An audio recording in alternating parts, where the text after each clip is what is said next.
सत्संग ना सुनने से तो हमें ये विश्वास ही नहीं होता कि हम अगले जीवन में पशु पक्षियों की योनियों में ही चले जाएंगे। हम यही सोचते रहते हैं कि हमें आगे भी मनुष्य जीवन ही प्राप्त होगा। नहीं, ये भूल मत करना।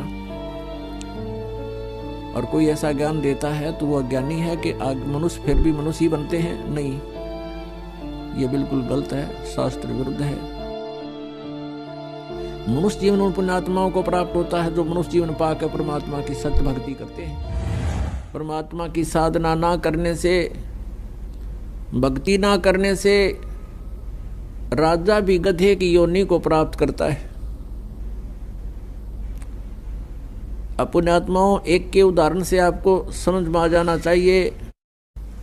परमात्मा स्वयं आकर के हमें ज्ञान देते हैं। कबीर हरि के नाम बिना ये राजा रसब हो, और मिट्टी लदे कुम्हार के घास ना नीरे कोई। विचारणीय विषय है कि जब राजा भी भक्ति ना करने से पशु योनि में जाएगा तो आम व्यक्ति की क्या स्थिति है। फिर परमात्मा याद दिलाते हैं, कबीर हरि के नाम बिना ये नार कूतिया हो, और गली गली भौंकत फिरे, टूक न डाले कोई। पुण्यात्माओं, सत्संग ना सुनने से तो हमें ये विश्वास ही नहीं होता कि हम अगले जीवन में पशु पक्षियों की योनियों में ही चले जाएंगे। हम यही सोचते रहते हैं कि हमें आगे भी मनुष्य जीवन ही प्राप्त होगा। नहीं, ये भूल मत करना। और कोई ऐसा ज्ञान देता है तो वो अज्ञानी है कि मनुष्य फिर भी मनुष्य ही बनते हैं। नहीं, ये बिल्कुल गलत है, शास्त्र विरुद्ध है। मनुष्य जीवन उन पुण्यात्माओं को प्राप्त होता है जो मनुष्य जीवन पाकर परमात्मा की सत्य भक्ति करते हैं। और मनुष्य जीवन का मुख्य उद्देश्य जो है मोक्ष प्राप्त करना है। मोक्ष प्राप्ति के लिए हमें मनुष्य जीवन प्राप्त हुआ है, अन्यथा इस मनुष्य जीवन की कोई आवश्यकता नहीं। इस मनुष्य जीवन के अंदर प्राणी अन्य प्राणियों से भी ज्यादा दुखी होता है। अन्य प्राणी तो अपना चारा चरा बैठ गए और ये रात को भी टेंशन में रहता है। भक्ति ना करने से इस मनुष्य जीवन की जो उपलब्धि है वो व्यर्थ हो जाती है, इसका उद्देश्य समाप्त हो जाता है। परमात्मा की साधना ना करने से प्राणी के ऊपर क्या आपदाएं आती हैं। बीबी पड़दा रहे थी, डोडी लगे थी बार, अब वो गात उगाड़े फिरती हैं बनकुतिया बाजार। वो पर्दे की सुंदरी सुनो संदेशा मोर, अब गात उगाड़े फिरती हैं और करें सरायों शोर। नक बेसर नक पर बनी वह पैर थी हार हमेल, और सुंदरी से कुतिया बनी सुन साहिब के खेल। जो राजा की रानियां, जिनको हम ऊंच घराने की औरतें मानते हैं कि वो इज्जतदार घरों की बेटियां हैं, घरों से बाहर नहीं आती हैं, पर्दों के अंदर रहती हैं। परमात्मा कहते हैं पिछले पुण्य कर्मों से अब वो जो पर्दे में रहती थी और अपने आप को इज्जतदार घरों की बहन बेटियां मानती थी, वो उस लोकलाज के कारण संतों के पास नहीं जा पाई। सत्संग ना सुनने से उनको अपने मूल उद्देश्य का ज्ञान ना हुआ, और वो पिछले पुण्यकर्मी प्राणी थे, जिन कारण से कोई अच्छे धनाढ्य घर में उत्पन्न हुआ, कोई राजा के घर या कोई उच्च अधिकारी के घर वहाँ उसका जन्म और संबंध हुआ, तो पिछले पुण्य जब तक उसके चले तो वो खूब ठाठ से रहे, और सत साधना ना करने से पूर्व जन्म के पुण्य समाप्त हो गए। उन पुण्यों के समाप्त हो जाने से आगे फिर पाप कर्मों का दौर शुरू हुआ। उन पाप कर्मों के कारण फिर वो प्राणी, वो बहन बेटियां जो पर्दों में रहा करती थी, फिर निवस्त्र नगन फिर रही हैं कुतिया बनकर। और अब उनको आहार क्या मिलता है? पहले वो क्या खाती थी? काजू किशमिश युक्त हलवे खीर खाया करती थी।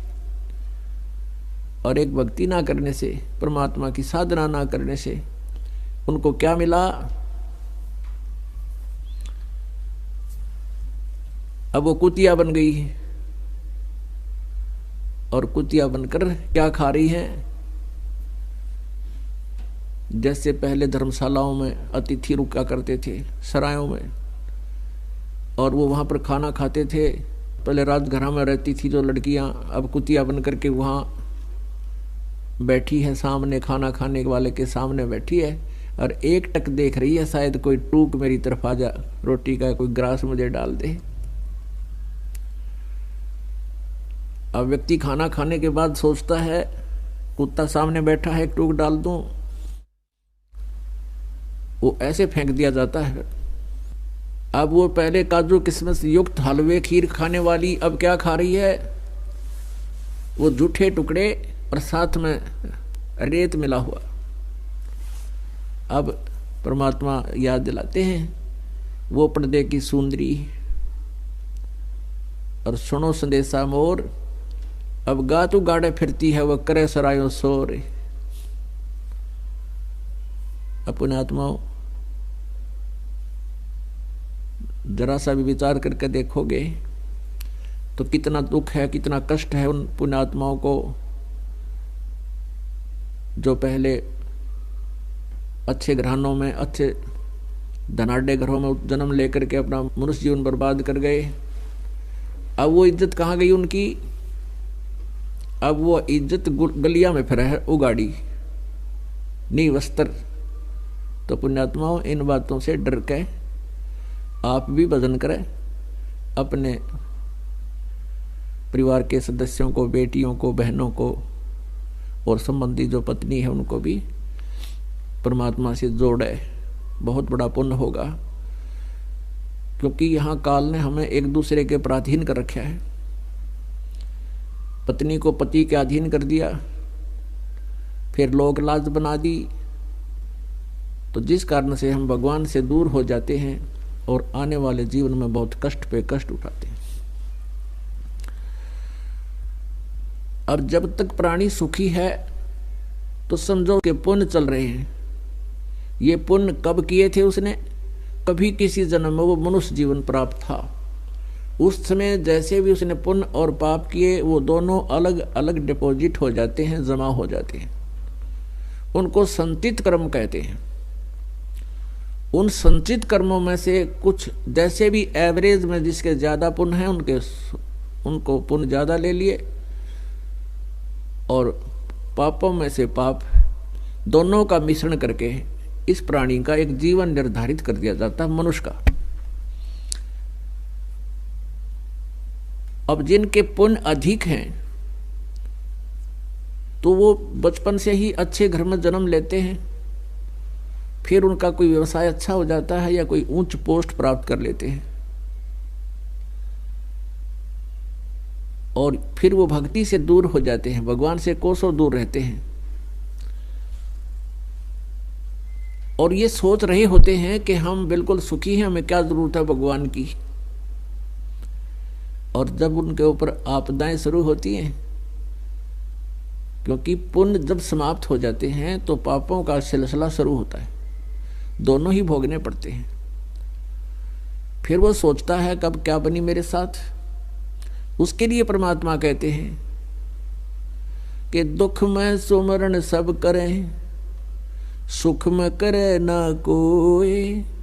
जय सुख में सुमरण करें तो दुख काहे को होवे। कबीर सुख में सुमरण किया नहीं, दुख में करते याद। कहे कबीरता दास की कौन सुने फरियाद। अब सुख में तो बकवाद करी, राम नाम का नेड़ा आए नहीं, संतों के पास गए नहीं, सत्संग का समय मिला नहीं उनको, और फिर बीमार होकर मेडिकल में पड़े हैं। डॉक्टर चाहे 2 महीने 3 महीने 6 महीने टांग टूट जाता है, 6 महीने खाट पर पड़ा रहता है। कार्य भी गया, पैसा भी खर्च होना शुरू हो गया, और शारीरिक कष्ट भी प्रारंभ हो गया। अब समय भी हो गया और चिल्ला रहा पड़ा पड़ा, तो परमात्मा कहते हैं सुख में सुमन किया नहीं और दुख में करते याद, कह कबीरता दास की, वो कौन सुने फरियाद। तो पुण्यात्माओं, जो सुख में ही भगवान की भक्ति करते हैं तो आगे आने वाले समय में उनके प्रारब्ध में यदि कोई कष्ट है, पाप का दंड भी आना है, वो भी हल्का होके टल जाता है।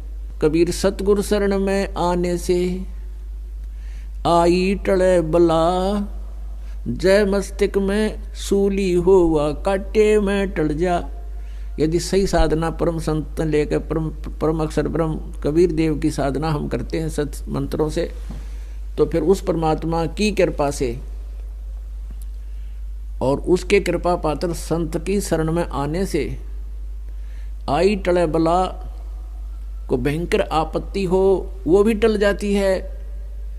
जय भाग्य में सूली हो यानी किसी की मृत्यु दंड हो तो काटे में टल जा, वह काटे में टल जाती है।